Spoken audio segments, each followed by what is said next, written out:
আসসালামু আলাইকুম। আজকে তৈরি করে দেখাবো ঝরঝরে জর্দা সেমাই।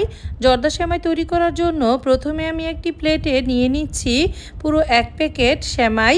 সেমাইগুলোকে আমি হাত দিয়ে ভেঙে নিচ্ছি।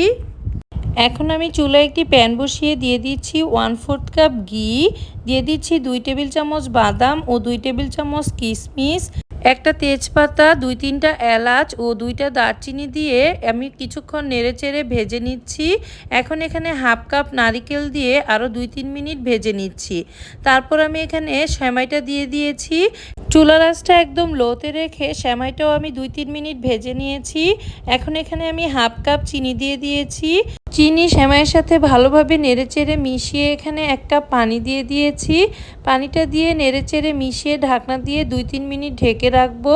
ঢাকনা খুলে এভাবে আরও 2-3 মিনিট নেড়েচেড়ে নিলেই হবে।